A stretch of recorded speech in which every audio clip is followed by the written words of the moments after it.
तो hello good morning to लफिंग, कैसे हैं आप लोग। उम्मीद करते हैं सभी को अच्छे होंगे। जैसा कि आप सबको पता है कि हम लोग ये भूगोल का 6th क्लास का सेशन ऑलरेडी पूरा तरह से कंप्लीट कर चुके हैं लोग। उसका सारा वीडियो इसी चैनल पर आपको मिल जाएगा, जिसमें चैप्टर वाइज पूरा लाइन बाई लाइन एक एक क्लास को मैं पढ़ाया हूँ। 6ठे क्लास का उसका एमसीक्यू क्वेश्चन चैप्टर वाइज अब आएगा। उस चैप्टर वाइज एमसीक्यू क्वेश्चन जो है, एक एक्स्ट्रा एमसीक्यू क्वेश्चन जो उसको मैं तो पढ़ा ही चुका हूँ। ये जो है प्रीवियस ईयर क्वेश्चन पर आधारित ये बना हुआ क्वेश्चन है, ये उससे ज़्यादा इंपॉर्टेंट है। इस क्वेश्चन के सेशन को देखते हैं। सबसे पहले देखेंगे पहला नंबर क्वेश्चन। पहला ही चैप्टर का नाम है सौरमंडल, जो कि आप सभी पढ़ चुके हैं। सौरमंडल पहला चैप्टर। इसका पहला नंबर क्वेश्चन देखें तो लिखा हुआ निम्नलिखित में से कौन खगोलीय पिंड है। तो निम्नलिखित में से कौन सा ये खगोलीय पिंड है। सूरज, पृथ्वी, चंद्रमा, वैसा पिंड जो आसमान में है और दूसरी इंसान उसको नहीं बनाया है। ठीक है, याद रखना। तो वो सब खगोलीय पिंड कहलाता है। तो ये सब इनमें से सभी हो जाएंगे। उल्का पिंड ये सब हो जाएंगे खगोलीय पिंड। ठीक है, यहाँ देखेंगे तो लिखा है 2 नंबर, किन खगोलीय पिंडों को तारा कहते हैं। तो जिसके पास अपना प्रकाश हो, अपना उष्मा हो, उसको क्या बोलेंगे, तारा बोलेंगे। जिसके पास उष्मा और प्रकाश अपनी हो, उसको क्या बोलेंगे, तारा बोलेंगे। तीसरा नंबर क्वेश्चन है, तारों के विभिन्न समूहों के द्वारा बनाए गए विविध आकृतियाँ क्या कहलाती है।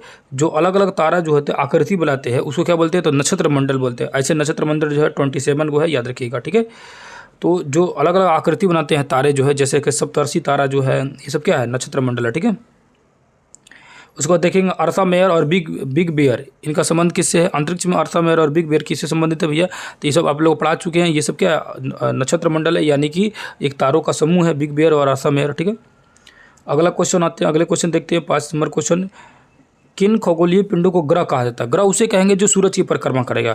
तो यानी जिसके पास अपनी उष्मा और प्रकाश नहीं होता और साथ ही साथ वो क्या करते, तारों से प्रकाश लेते हैं। ये चीज़ लिखा हुआ था, उसको भी बोल सकते हैं। ग्रह उसको बोलेंगे जो सूरज की परिक्रमा लगाए और उसके बाद अपना उष्मा प्रकाश नहीं होता, वो तारों के प्रकाश से चमकते हैं, है कि नहीं। जैसे कि मंगल ग्रह, सारे ग्रह तो वैसे ही करते हैं। निम्नलिखित में से कथनों पर विचार कीजिए।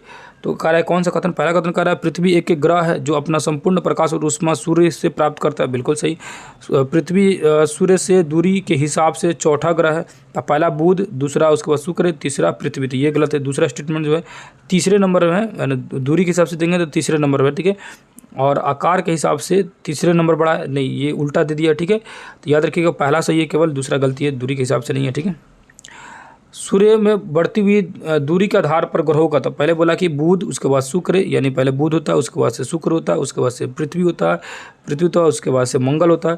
तो बुध, शुक्र, पृथ्वी और मंगल कहाँ दिख रहा है आप लोगों को। बुध शुक्र पृथ्वी मंगल, बुध शुक्र नहीं ये भी नहीं है ना, बुध शुक्र पृथ्वी मंगल, यानी चौथा नंबर दिख रहा है। ठीक है, ऑप्शन नंबर 4। नीचे दिए गए आंतरिक ग्रह कैसे बोलते हैं, देखो याद रखो। 4 ग्रह जो होता है बुध, शुक्र, पृथ्वी, मंगल, और उसके बाद 4 ग्रह होता है बृहस्पति, शनि, अरुण और वरुण। इसके बीच में होता है क्षुद्र ग्रह। तो क्षुद्र ग्रह से इधर को बोलते हैं आंतरिक और क्षुद्र ग्रह को उधर को बोलते हैं बाह्य ग्रह। ठीक है, तो ये सब चारों क्या हो जाएंगे, बृहस्पति छोड़ देंगे, बृहस्पति तो नहीं, बृहस्पति तो बाह्य ग्रह में आ जाएगा। ये 3 जो है आंतरिक ग्रह में आ जाएंगे। तो 1 2 3 किधर गया, 1 2 3 ये हो जाएगा ऑप्शन नंबर बी। अगला क्वेश्चन आएंगे तो निम्नलिखित में से बाह्य ग्रह कौन से, तो वही बाह्य ग्रह बाहर का हो जाएगा, बृहस्पति हो जाएगा, शनि, अरुण, वरुण चारों हो जाएगा।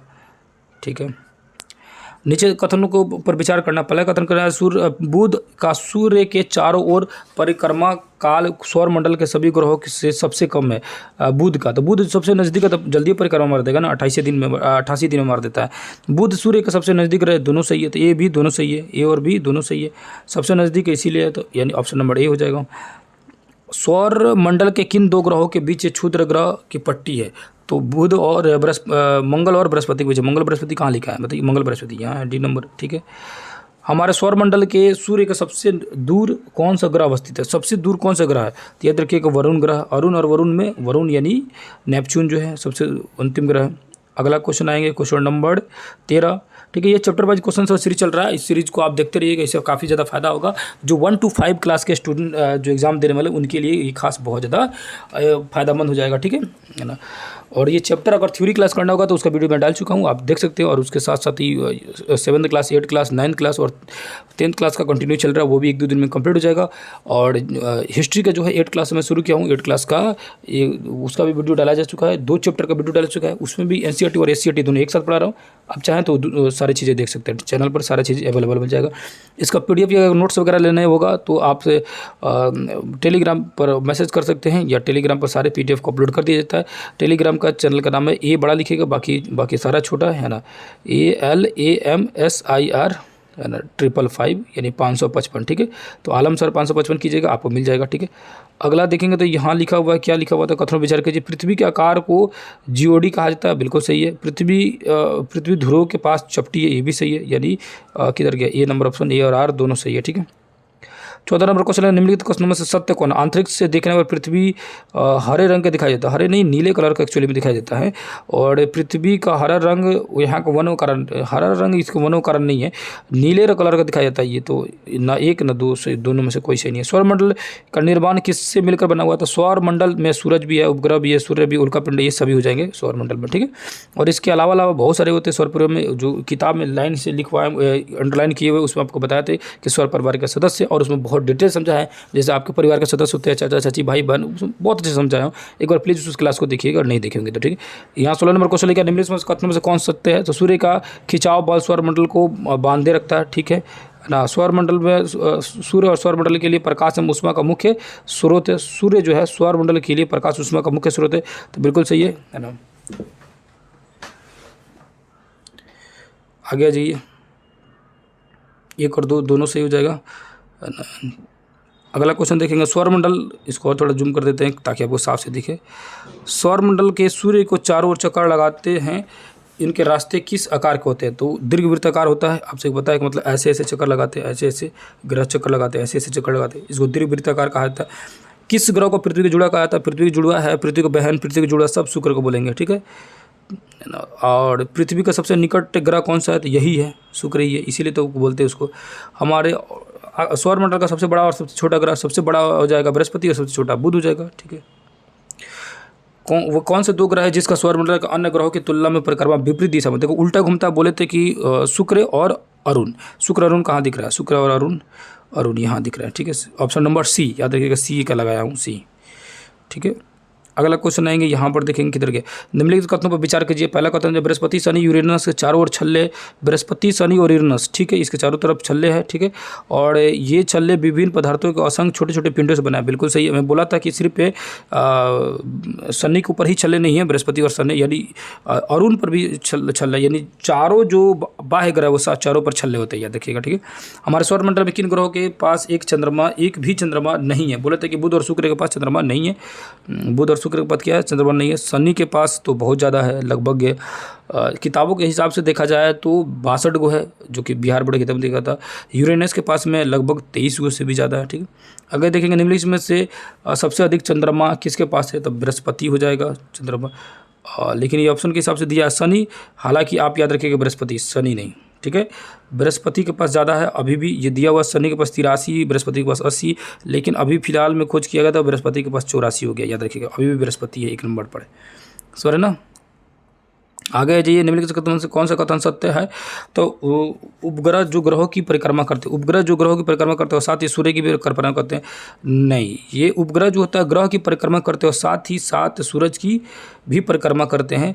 तो परिक्रमा तो करते हैं, ठीक है, क्योंकि ये सूरज के साथ साथ में, क्योंकि पृथ्वी जाता है, देखो जैसे मान के चलो कि चंद्रमा जो है, ये चंद्रमा हो गया, ये पृथ्वी होगा और ये सूरज हो गया, तो चंद्रमा इसकी परिक्रमा कर रहा है, पृथ्वी जहाँ जहाँ जा रहा है उसी परिक्रमा करते हैं। इस तरह से क्या हो, सूरज की परिक्रमा दोनों हो गया, है ना, कि ग्रह की परिक्रमा करते करते उसके बाद से पृथ्वी के उपग्रह चंद्रमा का व्यास पृथ्वी के व्यास से आधा है, नहीं आधा नहीं है भैया, है ना। तो ये कथन जो हो जाएगा, कथन नंबर 1 सही हो जाएगा, आधा नहीं 1/4 है, देख सकते हैं लिखा है 1/4 भाग, अरे भाई 1/4 भाग है, ठीक है। अगला क्वेश्चन आएंगे, देखेंगे प्राचीन भारत के समय खगोल शास्त्री कौन थे। तो याद रखिएगा खगोल शास्त्री आर्यभट्ट, ठीक है, जिन्होंने जीरो का आविष्कार किया, आर्यभट्टियम नाम को उनका पुस्तक का नाम है। नीचे दिए गए कथन एवं कारण पर विचार कीजिए। पहला, पृथ्वी से हमें चंद्रमा का केवल एक आधा ही भाग दिखाई देता है, ये तो बल्कि बात सही है। चंद्रमा के द्वारा पृथ्वी का एक चक्कर पूरा करने में लगने वाला समय और अपने अक्ष पर घूमने वाला समय, मतलब जितना देर में घूमता है उतनी देर में चक्कर मार लेता है, दोनों सही है। और ये नंबर ऑप्शन हो जाएगा, क्योंकि कारण और कथन दोनों मैच कर रहा है एक दूसरे से। ऑप्शन नंबर सी ये सही है, आर गलत है। आर कैसे गलत है भैया, फिर से देखिए आर क्या लिखा था। चंद्रमा के द्वारा पृथ्वी का एक चक्कर पूरा करने में लगने वाला समय और अपने अक्ष पर एक चक्कर पूरा करने में लगने वाला समय से अधिक है, नहीं अधिक, अच्छा सॉरी, मैं दोनों बराबर, मैं बोला यहाँ पढ़वे नहीं किया हूँ, ठीक है, दोनों बराबर, ये गलत हो जाएगा ऑप्शन, ठीक है। तो ऑप्शन नंबर अधिक नहीं है, दोनों बराबर है। यही कारण है कि बराबर होने के कारण ही तो नहीं दिखता। कारण क्या है कि वो देखो, असल में मान के चलो ये पृथ्वी होगा, ये चंद्रमा का मान के चलो ये नीचे वाला भाग है, ये नीचे वाला भाग है, ठीक है। तो ये अगर ये चंद्रमा ऐसे गोल गोल घूम रहा है तो कभी मान के चलो कि ऊपर वाला भाग यहाँ आ जाएगा, लेकिन होता क्या है, जब ये ऊपर वाला भाग यहाँ आता है तब तक ये जो क्या होता है ना कि ये जो चंद्रमा ही रहता है ना, इस चंद्रमा चल के यहाँ आगे रहता है, यहाँ पे आगे रहता है, यहाँ पे आगे रहता है, समझ रहे। अब ये वाला भाग नीचे आया तो ये घूम के इधर आ गया यहाँ पर, फिर चंद्रमा यहाँ आ गया तो ये वाला, अगर ये वाला भाग, अब ये वाला भाग यहाँ पर दिखाई देना चाहिए, ठीक है, तब तक ये चंद्रमा भी घूम गया, समझ। मतलब होने कहने का मतलब क्या है कि वो चंद्रमा घूमते रहता है, परिक्रमा भी करते रहता है, अपनी जगह पर घूमते रहता है। इससे क्या होता है, हमें दूसरा पार्ट दिखाई नहीं देता है कभी भी। यहाँ चीज़ें दी गई है। नील आर्मस्ट्रांग पहला व्यक्ति जो चंद्रमा पर गया 20 जुलाई 1969 को, याद रखिएगा। पहला कदम रखने वाला नासा द्वारा भेजा गया था, ठीक है। एनसीईआरटी के छठा क्लास में आपको मिल जाएगा, है ना। उसके बाद से ये 21 जुलाई 1969 को, है ना, लेकिन एनसीईआरटी के अनुसार से 21 जुलाई दिया गया, लेकिन एक्चुअली में 20 जुलाई गया था। तो अलग अलग डाटा अलग अलग है, लेकिन आप एनसीईआरटी के हिसाब से एग्जाम दे रहे हैं तो मतलब तो उसमें 21 जुलाई ही करेंगे, ठीक है, याद रखिएगा।